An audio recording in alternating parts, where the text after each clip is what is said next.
వసుదేవసుతం దేవం కంసచాణూరమర్ధనం దేవకీ పరమానందం కృష్ణం వందే జగద్గురుం. ఓం శ్రీ రాధాకృష్ణాభ్యాం నమ. కృష్ణం వందే జగద్గురుం, అర్జునం వందే జగదేకవీరం. ఇప్పుడు మనకి త్వరలో గురుడు రేవతి నక్షత్రంలో మారబోతున్నాడు. ఎక్కడి నుంచి? మనకి ఉత్తరాభద్ర నక్షత్రంలో మీనరాశిలోనే ఉంటూ ఎప్పటి నుంచి అంటే మే 17, 2026 సంవత్సరం నుంచి రేవతి నక్షత్రంలోకి మారబోతున్నాడు. మరి ఈ మార్పు వల్ల ఏం జరుగుతుందంటే ఎప్పటి వరకు ఉంటాడండి అంటే అక్టోబర్ 9, 2026 సంవత్సరం వరకు ఉంటాడు. ఒక సిగ్నిఫికెంట్ 29 ఇయర్ కార్మిక్ సైకిల్ని మీకు ఇవ్వబోతున్నాడు అనమాట. ఆ తర్వాత మనకి ఈ మార్పు వల్ల మనకి సాటర్న్, ఈ శని ఈ రేవతి నక్షత్రంలోకి మారడం వల్ల ఫైనాలిటీ వస్తుంది మీకు. అంటే ఏదైనా సరే ముగింపు, ఏ పని చేసినా సగంలో వదిలిపడేస్తూ ఉంటారు మీరు ఆ గ్రహ ప్రభావం వల్ల. ఇప్పుడు ఫైనాలిటీ వస్తుంది. అలాగే చక్కగా స్పిరిచువల్ ట్రాన్సిషన్, ఎప్పుడు ఏకాంతంలో ఉండి ఆధ్యాత్మిక ఉన్నతిని మీరు పొందుతారు. అలాగే మీరు చక్కగా కార్మిక్ క్లోజర్ అవుతుంది, మీకు క్లీన్స్ అవుతుంది చక్కగా. ప్రతి ఒక్క ఇండివిజువల్ మీద, ప్రతి ఒక్క వ్యక్తి మీద ఒక గొప్ప ఇంపాక్ట్ వస్తుంది. అది ఎలా అంటే profound inner shifts and endings, startings endings అన్నీ కూడా చక్కగా చేయగలుగుతారు.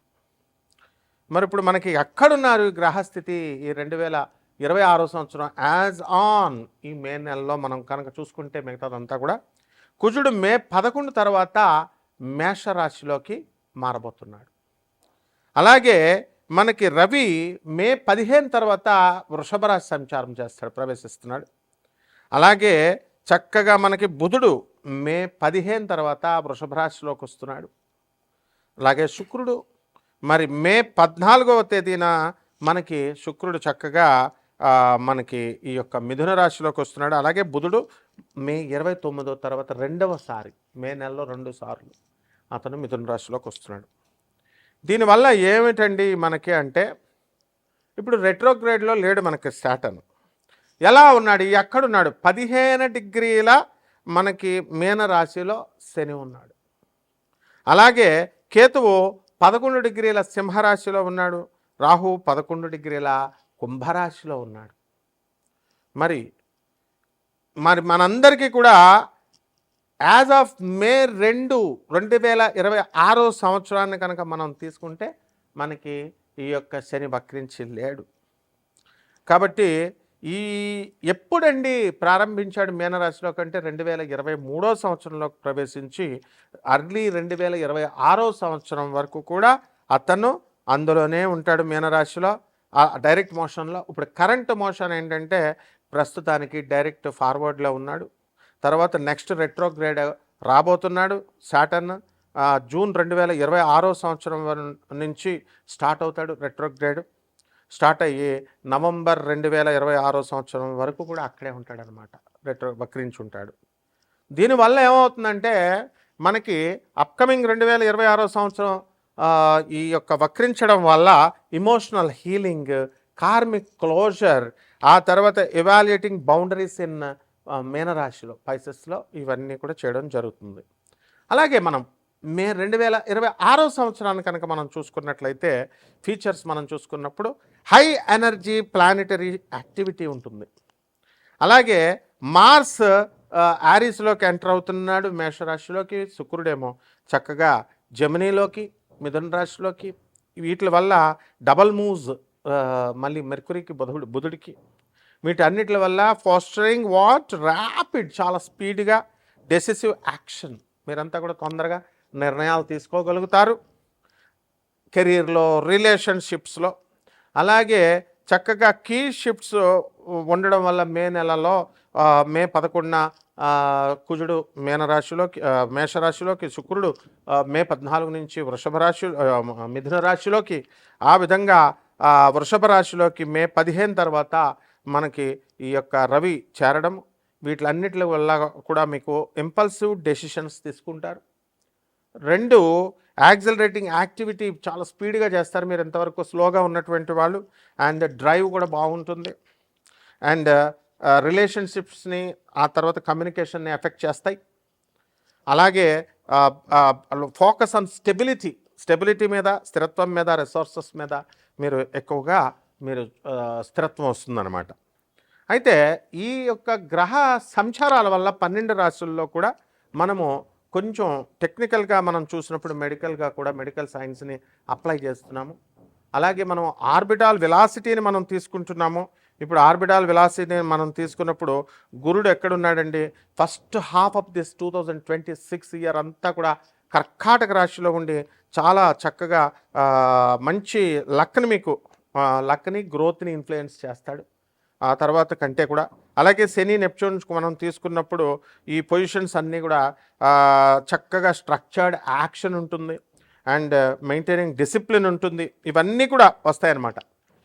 దీనివల్ల మనకి అంతేకాకుండా మనకి అనారోగ్యాలు ఉంటాయి. మానవుడు అన్న తర్వాత రోగాలు అనేటటువంటి కామన్ అండి. సో కొన్ని రాశుల వారికి ప్రత్యేకించి ఇది కోటానుకోట్ల మందికి కామన్ ప్లాట్ఫామ్ మీద మనం చెబుతున్నాం కాబట్టి అందరికీ అలాగే జరగాలని లేదు. బట్ ఇన్ జనరల్ జరుగుతుంది. మీరు వ్యక్తిగతంగా తెలుసుకోవాలనుకుంటే వ్యక్తిగత జాతకంలో చూస్తే మనకి ఏ రోగాలు వస్తాయి, ఎలా వస్తాయి అనేది తెలుస్తుంది. ఇన్ జనరల్ ఈ కాంబినేషన్స్ వల్ల హ్యూమన్ పాపిలోమా వైరస్ వస్తుంది, హెచ్పివి అనడానికి కొంతమందికి. అలాగే ఇది చాలా హైలీ కాంటాజియస్ అనమాట. తర్వాత ఇది కామన్గా ఇది సెక్షువల్లీ ట్రాన్స్మిటెడ్ డిజీజ్ అనమాట. హెచ్ఐవి, గనేరియా, సిఫిలిస్ ఇలాంటి వ్యాధుల్లాగా, మరి ఎయిడ్స్ అట్లాగా. సో ఇటువంటి వెనీరియల్ డిజీజెస్ అంటాం వీటిని. సో ఇటువంటి ఇన్ఫెక్షన్ అనేటటువంటిది ఇట్ ఎఫెక్ట్స్ అనమాట స్కిన్ని, ఆ తర్వాత మ్యూకోసల్ సెల్స్ని. నెక్స్ట్ దగ్గరగా విత్ నియర్లీ అన్నీ కూడా సెక్సువల్లీ యాక్టివ్ పీపుల్ ఎవరైతే ఉంటారో అటువంటి వాళ్ళకి కాంట్రాక్టింగ్ ఇట్ అట్ సమ్ పాయింట్లో తగలడానికి అవకాశాలు ఉంటాయి. కాబట్టి ఈ విషయాల్లో మాత్రం చాలా స్ట్రిక్ట్గా జాగ్రత్తగా ఉండండి. అండ్ చాలా ఇన్ఫెక్షన్స్, ఇక మిగతా కొన్ని రకాల ఇన్ఫెక్షన్స్ వస్తాయి. ఈ ఇన్ఫెక్షన్ కాకుండా వీటికి అన్నీ కూడా సిమ్టమ్స్ ఉండవు ఇవన్నీ కూడా. సో వాటిలంతటికి అవే రిజాల్వింగ్ ఆన్ దర్ ఓన్, వాటిలంతటికి అవే సాల్వ్ అయిపోతాయి. బట్ హైలీ రిస్క్ టైప్స్ మనకి ఉంటాయన్నమాట. సో ఇవన్నీ కూడా జెనిటల్గా మనకి వాట్స్ అని, క్యాన్సర్స్ అని ఇలాంటివన్నీ కూడా రావడానికి అవకాశం ఉంటుంది. పర్టికులర్గా of the cervix and anus and throat వీటిల్లో ఎఫెక్ట్ అవ్వడానికి అవకాశాలు ఎక్కువగా ఉంటాయి. అలాగే దీనికి ప్రివెన్షన్ ఒకటే మార్గం అండి. Prevention is the only key అనమాట. అండ్ ప్రైమర్లీ త్రూ వ్యాక్సినేషన్ తీసుకోవాలి అండ్ రెగ్యులర్ స్క్రీనింగ్స్ చేసుకుంటూ ఉండాలి. కాబట్టి ఈ మోస్ట్ ఇన్ఫెక్షన్స్ అని ఇవన్నీ కూడా నేను మొట్టమొదటిగా చెప్పినటువంటి అన్నీ కూడా అసిమ్ప్టోమాటిక్గా వస్తాయి. ఎందువల్ల కేతు సింహరాశిలో, రాహు కుంభరాశిలో ఉన్నప్పుడు సిమ్టమ్స్ అసలు కనబడినప్పుడు. And it will be cleaned by the immune system within 2 yearsలో క్లియర్ అయిపోవడానికి అవకాశాలు ఉంటాయి. కరెక్ట్గా అప్పటికే ఈ మేన రాశికి నుంచి 2.5 సంవత్సరాలు మేష రాశిలోకి వచ్చి అక్కడ ఇంకొక 2 నెలలు మార్చి 2027 వరకు మేన రాశిలో ఉండడం జరుగుతుంది శని. అలాగే PCOS ఆడవాళ్ళకి, మరి ఇటువంటి వాళ్ళకి అందరికి కూడా కొంతమందికి కొన్ని రాశుల వారికి ఈ కాంబినేషన్ వల్ల పాలిసిస్టిక్ ఓవరీ సిండ్రోమ్ అంటాం దాన్ని, PCOSని. మరి ఇది కామన్లీ హార్మోనల్ ఇది అండ్ మెటబాలిక్ డిజార్డర్ ఇది. సో ఇవన్నీ కూడా people who are with ovaries, ఈ ఓవరీస్ని ఎఫెక్ట్ చేస్తాయి ఇవి డ్యూరింగ్ దేర్ రిప్రొడక్టివ్ టైం అనమాట, పీరియడ్స్, ఇయర్స్.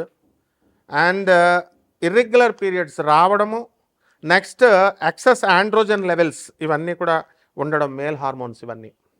అండ్ అలాగే స్మాల్ ఫ్లూయిడ్ ఫిల్డ్ సిస్ట్స్ ఉంటాయి, అదే ఫాలికల్స్ అంటాం, ఆన్ దిస్ ఓవరీస్ మీద ఏర్పడడానికి అవకాశాలు ఉంటాయి.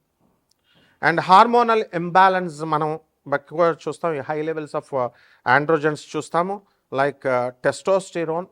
ఇవన్నీ కూడా డిజర్వ్ చేస్తాయి మెన్స్ట్రల్ సైకిల్ని. సో ఇట్స్ లీడ్స్ టు ఇర్రెగ్యులర్గా పీరియడ్స్ మీకు రావడానికి లేదా మిస్డ్ పీరియడ్స్ రావడానికి అవకాశాలు ఉంటాయి. సో ఇక్కడ మనం జూపిటర్ యొక్క కాంబినేషన్ తీసుకున్నప్పుడు, వెలాసిటీని మనం తీసుకున్నప్పుడు, మనము దాని ఆర్బిట్లో కానీ అలాగే వాటిని దాని యొక్క అట్మాస్ఫియర్లో కానీ మనం తీసుకున్నప్పుడు మనం దాన్ని మెజర్ చేస్తాం. ఎలాగంటే Doppler spectroscopy, next radio science tracking and cloud tracking టెక్నిక్స్తో చేస్తాం. చేసి ground based instruments like Fourier transform spectrometers వాడతాము.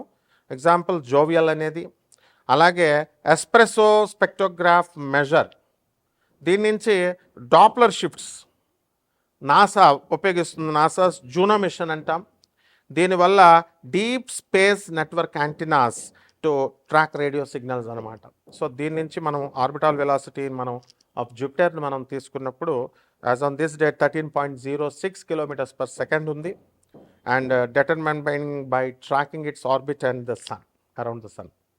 సో ఈ విధంగా ఇదంతా కూడా జ్యోతిష్యం అంటే ఏదో 4వ ఇంట్లో రాహు, 3వ ఇంట్లో శని, ఏమన్నా నాకు బాగుంటుందండి, మా ఆయన మేము కొట్టుకుంటున్నామండి, ఇలా చేసేసారు ఆస్ట్రాలజీని. మళ్ళీ అట్లా కాదమ్మా, చాలా సైంటిఫిక్ ఇది. నేను చక్కగా ఈ యొక్క సైంటిఫిక్గా బాగా చదువుకున్నటువంటి వాళ్ళకే కాకుండా చదువు లేనటువంటి వాళ్ళు కూడా నన్ను సంప్రదించవచ్చు మీరు చక్కగా. కాకపోతే మీరు అండర్స్టాండ్, జెన్యూనిటీకి దగ్గరగా ఉంటుంది. మనం ప్రిసైజ్గా నాసాస్ లైవ్ రిపోర్ట్స్ని బట్టి నేను చూసి చెప్పడం జరుగుతుంది. కాబట్టి మనము మీరంతా కూడా నాటి ప్రెడిక్షన్స్ అన్నీ కూడా అక్యురేట్గా ఉంటాయి, ఆ తర్వాత ప్రిసైజ్గా ఉంటాయి. సో దానివల్ల మీరు చూసుకోండి. ఇప్పుడున్నటువంటి ఈ గ్రహస్థితి 12 రాశుల మీద ఒక్కొక్కరి వారీగా ఏ విధంగా ఎఫెక్ట్ చేస్తుందో చూద్దాం. మకర రాశి. ఈ మకర రాశి వారికి అందరికీ కూడా మనకి కుటుంబ స్థానంలోకి, అలాగే మేషరాశిలోకి వచ్చినటువంటి కుజగ్రహ ప్రభావం వలన కుటుంబంలో కొన్ని కలతలు అనేటటువంటి మటుమాయమవుతాయి. అలాగే రాహువు మరి ధనస్థానంలోకి వచ్చినటువంటి కారణంగా మనకి వాక్కు కఠినంగా ఉండము, నోటికి సంబంధించినటువంటి దుర్వ్యసనాలు ఇవన్నీ కూడా రావడానికి అవకాశాలు ఉంటాయి. ఆ విధంగా ఈ యొక్క శని రేవతి నక్షత్రంలోకి మారి ఉన్న కారణంగా సోదరులందరూ కూడా డెవలప్మెంట్ అవ్వడానికి అవకాశాలు అధికంగా కనబడుతున్నాయి. కాబట్టి మీ ఆలోచనలు మీ అన్నదమ్ములతో షేర్ చేసుకొని అందరూ కూడా ప్రగతి మార్గంలోకి వెళ్ళడానికి మీరంతా కూడా ప్రయత్నిస్తూ ఉంటారు. అలాగే భార్యాభర్తల మధ్య అనూహ్యమైనటువంటి మార్పులు వస్తాయి. గతంలో ఎన్నో సంవత్సరాలుగా మీరంతా కూడా దెబ్బలాడుకోవడం, ఫైటింగ్లు చేసుకోవడం, తద్వారా కోర్టులకు వెళ్ళడము, కోర్టుల్లో కేసులు వేసుకోవడం, ఫైల్స్ ఇంకా అవన్నీ కూడా కోర్టులకి బెంచ్ మీదకి రాకపోవడము ఇలా జరుగుతున్నాయి. ఇవన్నీ కూడా ముందుకు వెళ్తారు చక్కగా. అలాగే ఈ రాశి వారికి అందరికీ కూడా మనము కొన్ని రకాల వ్యాధులు రావడానికి అవకాశాలు ఉన్నాయి. మకర రాశి వారికి రాహువుకి దగ్గరగా ఉన్నాడు కాబట్టి కేతు అష్టమ స్థానంలో ఉన్నాడు. అందువలన ప్యాప్లోమా వైరస్ రావడానికి అవకాశాలు ఉన్నాయి. కొన్ని వెనీరల్ డిజీజెస్కి మనిషి గురవడానికి అవకాశాలు ఉన్నాయి. కాబట్టి తగినటువంటి జాగ్రత్తలు తీసుకోవాలి. కంటాజియస్ అంటువ్యాధులు అవన్నీ కూడా రావడానికి అవకాశాలు ఉన్నాయి. కాబట్టి ఈ మకర రాశి వారి భార్యాభర్తల మధ్య ఉన్నటువంటి ఫైటింగ్స్ అన్నీ కూడా అంతరింపజేసుకోండి. అలాగే ఈ పిల్లల మీద విపరీతమైనటువంటి అటాచ్మెంట్ అనేటటువంటిది మకర రాశి వాళ్ళు పెట్టుకోవడం జరుగుతుంది. తద్వారా పిల్లల్ని గారాభంగా వీళ్ళు చేయడం ద్వారా మరి ఇప్పుడున్నటువంటి అమ్మాయిలు అవనివ్వండి, వాళ్ళ తల్లిదండ్రులు వాళ్ళని భర్తల్ని సపోర్ట్ చేయకుండా మరి పిల్లల్ని బాగా సపోర్ట్ చేయడం, తద్వారా ఈ వదిలేస్తానంటే వదిలేయమ్మా అని మోకాళ్ళ మీద నిలబడు, నీ కాళ్ళ మీద నిలబడు అని చెప్పడం, ఇలా చేయడం జరుగుతుంది. కాబట్టి సంతానం లేనటువంటి వాళ్ళకి సంతానం కలుగుతుంది. అంతేకాదు మీకు మీ మకర రాశి వాళ్ళకి సంతానం కలిగితే మీరు కూడా తాతలైపోవాలి కదా. అలాంటిది మకర రాశి వాళ్ళకు ఉన్న బెనిఫిట్ ఏంటి తెలుసా? మరి వీళ్ళు కూడా ఆ ఏజ్లో సంతానం కంటారు. అంటే కొడుకుతో పాటు వీళ్ళకు కూడా డెలివరీలు అవుతాయి. చాలామందిని చూడండి, 11 మంది 14 మంది సంతానం ఉన్నటువంటిప్పుడు ఇటు తండ్రి కంటూ ఉంటాడు, అక్కడ సెకండ్ కొడుకు మొదటి కొడుకు కూడా కంటూ ఉంటాడు. ఆ విధమైనటువంటి పరిస్థితి ఇక్కడ ఈ మకర రాశి వాళ్ళకి వస్తుంది. కాబట్టి పరిహారాలు ఏం చేసుకోవాలండి? అష్టమకేతు కదా, వైరస్ల నుంచి తప్పించుకోవాలి కదా. అక్రమ సంబంధాలు వదలమంటే వదలరు కదా. కాబట్టి ఈ యొక్క కేతు జపం చేసుకోండి, కేతు స్తోత్రాలు చదవండి, కేతు కిలోంపావు మినుమల్ని లేదా ఉలవల్ని ఆవుపేట రంగు ఉన్నటువంటి వస్త్రాల నుంచి పేద బ్రాహ్మణులకు దానం చేసుకోండి. దశ మహావిద్యల్లో ఒకటైనటువంటి ధూమావతి అమ్మవారి యొక్క మంత్రజపాన్ని చేసుకోండి. పేదవారికి, అనాథలకి, వికలాంగులకి, సాధువులకి దానాలు చేసుకోండి. బ్రహ్మాండంగా ఉండండి. ఏనా శోభమస్తు.